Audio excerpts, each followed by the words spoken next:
Diamonds in the rough. NFL Draft Diamonds. Time to shine.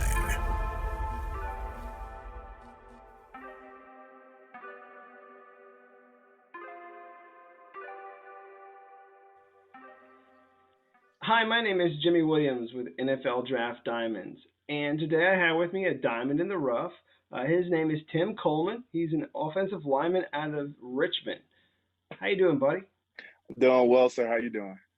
Doing well. Again, nice to have you on. I know you've had a bit of a journey there, so why don't you go ahead and open us up? Just kind of tell me maybe where you're from and how you ultimately got there to Richmond. So, I'm gonna start with my high school career. I played at Pace Academy with Coach Slade. He's still the all-time leader in sacks in the ACC when he played at UVA. Then I got blessed to have an awesome offensive line coach and Coach Kevin Johnson.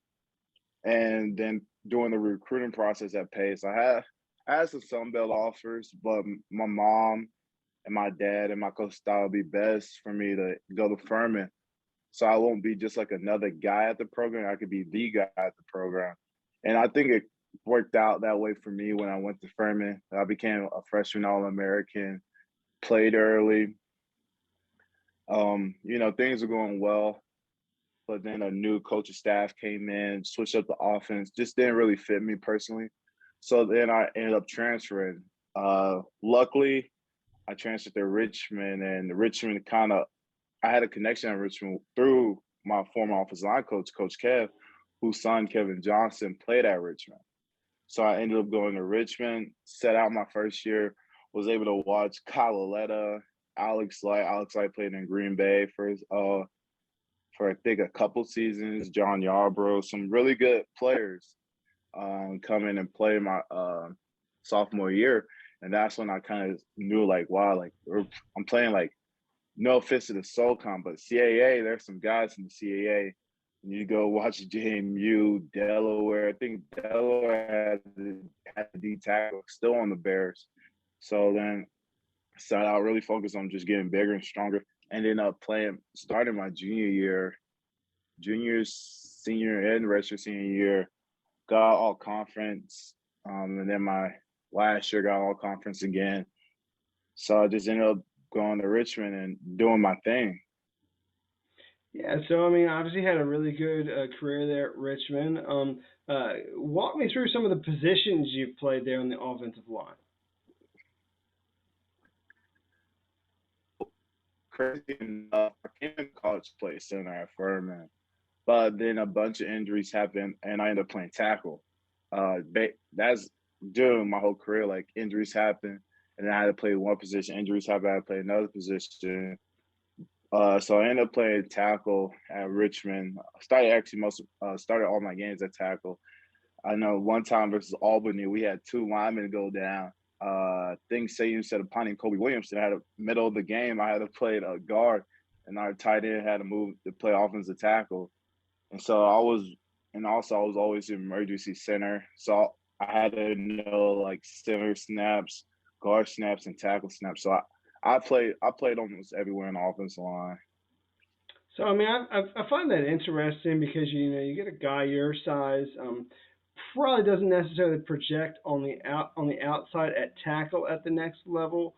You get a guy who's about 6'3", so I mean you're going to get a guy who's going to be playing either center or guard.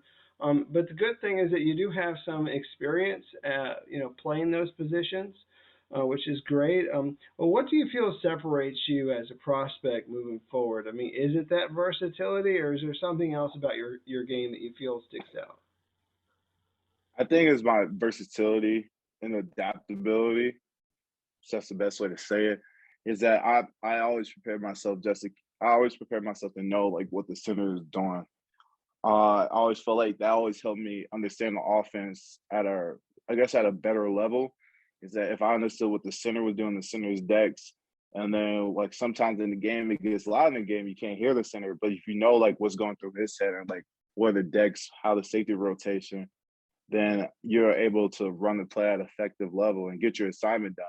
I felt like that was biggest key thing for me was that I understand like what the center do. My football knowledge helps me a lot in certain situations. Like for example, when you see the safety rote, when you see a boundary corner who's pressed, safety rotations coming, and you know, all right, the corner blitz is coming, the cat's coming, and then you're tapping your guard, say, hey, the D is going to slant side. You're able to get the corner, and the quarterback's protected.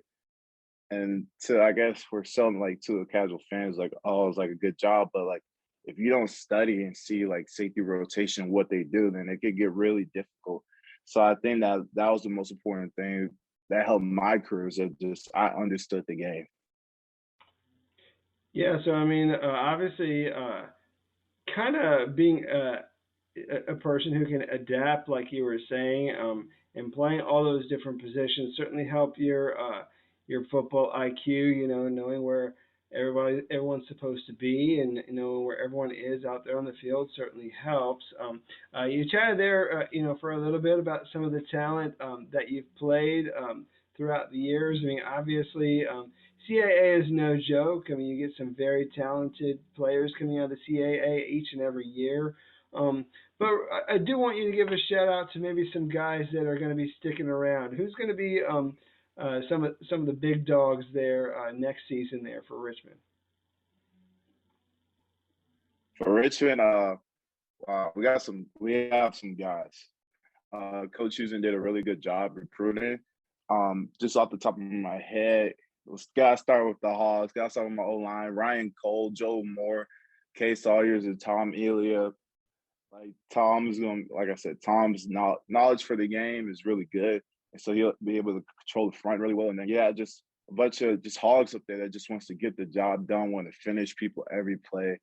We have a really good defensive line. I think Ada Murray is going to be a stud. The guy to look out for, I think he could end up leading CA in sacks. I said that first. Jeremiah Grant. I think he could end up leading the CAA sacks. I think he's everything and above what he thinks he is. Then you have one of the best young corners in the game in Amir Hall. And then the other side, you have the savvy vet, Tyreek. I mean, we have a team. And you can't forget my running back Aaron Dykes, Smith, and Dante Black who's coming back. And one surprise guy that don't be shocked who's gonna get so many touches, running the ball, catching the ball, everything is Marlon Howard. Well, if not, he's the fastest guy in the CAA in my opinion. I've never seen a kid that fast in my life. He's been hurt, but I think that he's gonna be a guy to look out for. Nice. Well, definitely appreciate that. You know, I'm already scouting next season, so appreciate you giving me a heads up for some guys to look at there. So, you yourself, I mean, had a great career there at Richmond. Solid all conference player. What kind of stands out in your memory as some of your best moments there in college? Is there maybe a game or a play that sticks out in your memory that you want to share, like a highlight? So wow, it's been memories. When you play as many as game as I have, there's been a lot of moments. Yes, I played.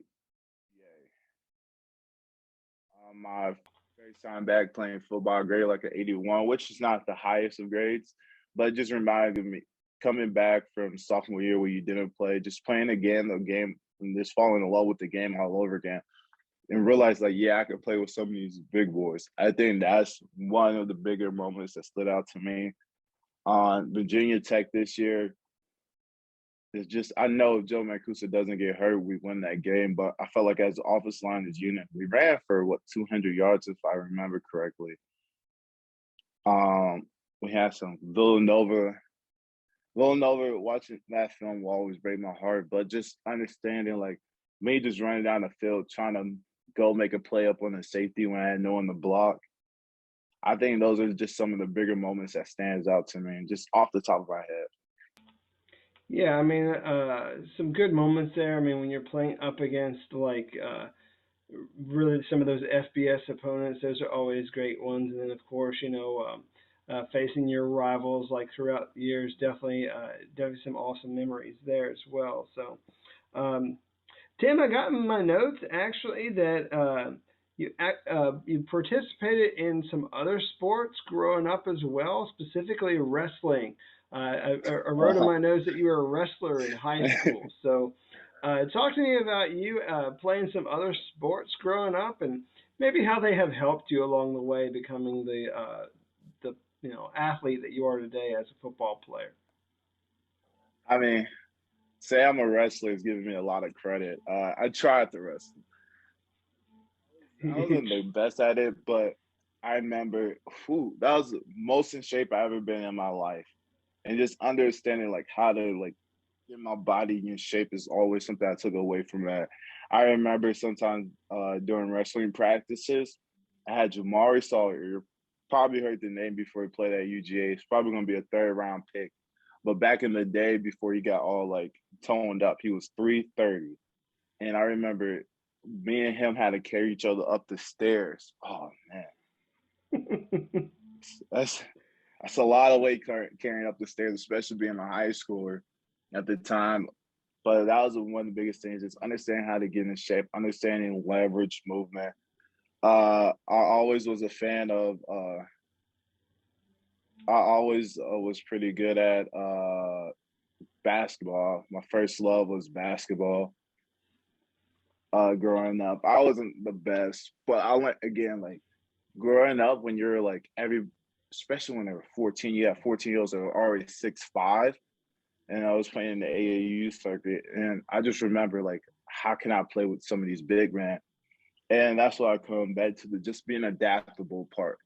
I learned how to do a little jump hook. I learned a mid range jumper, and I learned how to shoot a floater.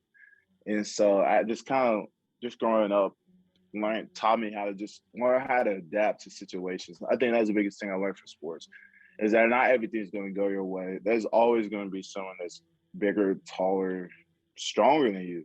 It's just that you just have to learn how to adapt, how to create ways for you to be effective, so you could be like a net positive for your team. Because I found ways to stay on the court when I learned how to shoot that mid-range jumper, the floater. So I think that was the biggest thing I learned from just wrestling, basketball, and sports in general in my life. Is just how can you adapt so you'll be able to stay on the field. So you had mentioned there that you're a basketball fan. So for a guy that growing up in Georgia, like were you like an Atlanta fan, or were you a fan of basketball, or still these days? Oh no, I'm a Atlanta Hawks fan. I love Okay. Trae Young. I love Lou Will, who's on our team right now. John Collins, Bogey, DeAndre Hunter. Like I'm a true Atlanta Hawks fan. But now I kind of learn how to appreciate other players, because growing up, when you're an Atlanta Hawks fan, all you care about is Atlanta Hawks. You really don't care about any other players. But I learned how to appreciate other players of greatness, like the LeBrons and Giannis, the KDs of the world. Yeah, I mean, you got to respect those guys. So, what about guys that perhaps play your position, like in the NFL? Like, are there any guys that play that offensive line spot there that you try and look up to or emulate? Oh yes. So I get obviously, yeah, the Trent Williams was just a freak of nature. It was just masterful at the left tackle position. I loved Rodney Hudson. I loved Rodney Hudson growing up. I always thought he was an underrated center in the league. He plays on the Cardinals now. He's just a savant at the position. Kelsey is undersized, 6'2". They say 280, 290. He's probably around 280, 285. And he just learns how to get the job done. The Roger Southfields, the Brandon Brooks of the world. Offensive line, I just love the offensive line play. I really truly do. I think like from Justin Pugh to the Lane Johnsons of the world, I just enjoy watching, like picking like bits and pieces from like each player's game and see how I could Great, and I great. like you have the Trent Williams, who's, like I said, is a freak of nature. You can't do everything he does because, well, he's just better and bigger than everyone. But like I still try to, when it comes to technique stuff, I still try to steal stuff. Gotcha. So I want to ask a couple more questions for you. Obviously, a guy who's had a lot of great coaches along the way. Is there maybe one particular lesson that you've learned from one of your coaches, like throughout your career, whether it be a position coach or head coach, or even going back to high school? Is there one of those isms Ooh. that you still try and keep, like from one of those guys?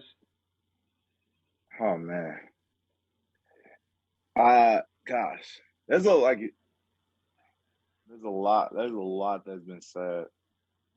I guess one of the things that I learned is that from Coach Curry, who's like my offensive line trainer during a little part of high school. And it's kind of carried on from my coach Kev to even my coach Rossi at University of Richmond. It's that faith, it's a Bible verse, and I can't remember off the top of my head, and it kind of get it at me. But basically, it goes like, faith without work is dead, and now work without faith is dead. So basically, like, best analogy I'll put it to is like taking a test.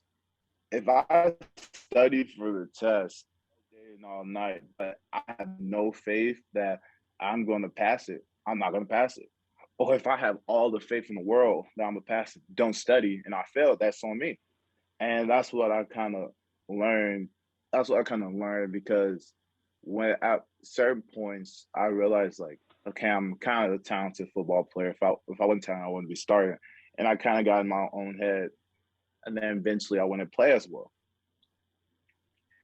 And so I'll just kind of remind myself of that verse. It's like, no matter how good you are, no matter how bad you are, if you just always work, you're gonna be like, you're gonna put yourself in a position to be great. And that's all you could do. Like, you have to. I can't just say I'm gonna be great today, and I don't practice, or I don't practice well at all, or I can't practice well at all, and then I see a guy that's 6'2", 6'2", 260 lined up against me on DN, and be like, oh, he's gonna dog me and all the blah blah blah. Nah, that's not how it works. You got faith in yourself, and you got to put the work in so you can set yourself up to be great. I think that's the biggest thing I learned. Sure, sure. Definitely appreciate that from you. So I do want to get a chance to meet who Tim Coleman is outside of this game of football. So talk to me a little bit about yourself, if you don't mind. You know, hobbies, interests, passions, anything interesting, fun, unique, special, however you want to say it. But go ahead and tell us something about Tim Coleman. Uh, there's one thing to know about Tim Coleman is that I enjoy history, understanding just how stuff happens, not like, and why stuff happens. I always want to know why. Why is it like this? Why is it like that? And it doesn't matter from anything, from just like a history. I love the documentary World War II in color. I could watch that all day, every day. Uh, just learning certain facts about stuff, just random facts. Like I remember when I started training, one of the first things I ever told people when we talk about basketball was like, oh yeah, like did you know like Yao Ming was basically like a test lab baby? Just a random fact like that because they took the two tallest people from China and made them have a baby. So like it's just really like just understanding like random facts like that. I enjoy and just the history behind it. Also, I love music. I did a course in high school, and it was so fun just doing some of the acapella stuff, just singing some of the songs, learning a lot about music, learning about notes, understanding how the songs are put together. I watch YouTube videos all the time and say how like producers make beats and like how they put all that stuff together because it's really interesting to me. I always found like interesting talents that I necessarily was great at. Like how did they put this together? Like and like sometimes the beats will be simple, but it's just like wow, like I never even thought it would be like that. That's I think those are the like two biggest, just like wow, like that's amazing stuff that I kind of like I have like interest in. So it sounds like we get a very well-rounded guy here, kind of a Renaissance man, so to speak. Who is into a whole lot of different things, more than just football-related stuff. I mean, a guy that, again, like you said, big history guy, big music guy. So fun to hear about that. Obviously, right now we are coming up. We are very close to your pro day. So let's try and hype that up a little bit. When is that going to happen? And what sort of expectations do you have for that event? March, it's March 24th, this Thursday. And I just want to have fun. That's what my dad tells me. That's what my mom tells me. Just make sure that you have fun. But my goal, of course, I still have goals. I'm going to get 30 plus on 225. Want to jump a 30. My goal for the 40 yards is a 4.4. I'm getting a 4.4. I'm calling it now. In all seriousness, though, it's just like have fun. The scouts are there to see you and see how you perform, and just in under pressure situations, and understand like this is a stress test. How can you perform when every eye is watching you? And so just relax and have fun. I think that's the biggest thing I'm gonna go into thinking. Gotcha. Well, hey man, if you do hit some like ridiculous 40, that would be a whole lot of fun to see. So hopefully we'll get like the best that we can. I mean, anything that you're able to show, I think is obviously going to be great. So as we're wrapping up this interview, Bud, I want to give you one last opportunity. I know there's going to be some scouts there at your pro day watching you, but maybe perhaps those that might be sitting and watching this video want you to give them your pitch as to why they need to take a chance on you and bring you into their program and what kind of teammate you would be. So go ahead and hit them with your pitch. So why Tim Coleman should be in your team? I think personally is that I understand who I am as a person. I understand every person should have a role. Is that great players do make champions, but also others, the role players make champions. And even if I don't end up starting my freshman year, I'm not freshman year, even if I don't start my first year in the NFL and I'm just a practice squad player, best believe I'm going to give it all in my practice squad, because I feel like whatever contribution I make to the team, and going back to what I said earlier in the interview, just being a net positive to the team, that I won't be a distraction guy, that I'll be the guy that holds the dummy if I have to. I'll be the guy that's still in reps to understand what's going in. I will always be mentally prepared for guard, tackle, the center, and that I will be the guy in the front of the room taking notes, and you just don't have to worry about, oh, where's Tim Coleman at? Why is Tim Coleman late? Why is Tim Coleman doing this? And finally, I'll be an and guy. That is Tim Coleman's on time, and Tim Coleman is working hard, and Tim Coleman is getting all of his guy. Not Tim Coleman is a hard worker, but he's late. I'll be an and guy. So that's why teams should sign me. Awesome. Love that last little bit there. A guy who's going to do all that and then some in order to put his work in and kind of prove that he belongs. So Tim, wherever you end up, buddy, I mean, I do wish you all the best in your in your endeavors. Obviously, you have a pro day coming up here soon. Wish you best at all of that and everything else you got going on in your life, buddy. Thanks again for this interview. Thank you, sir. No problem. Once again, we have with us Tim Coleman, offensive lineman out of the University of Richmond. Definitely check him out.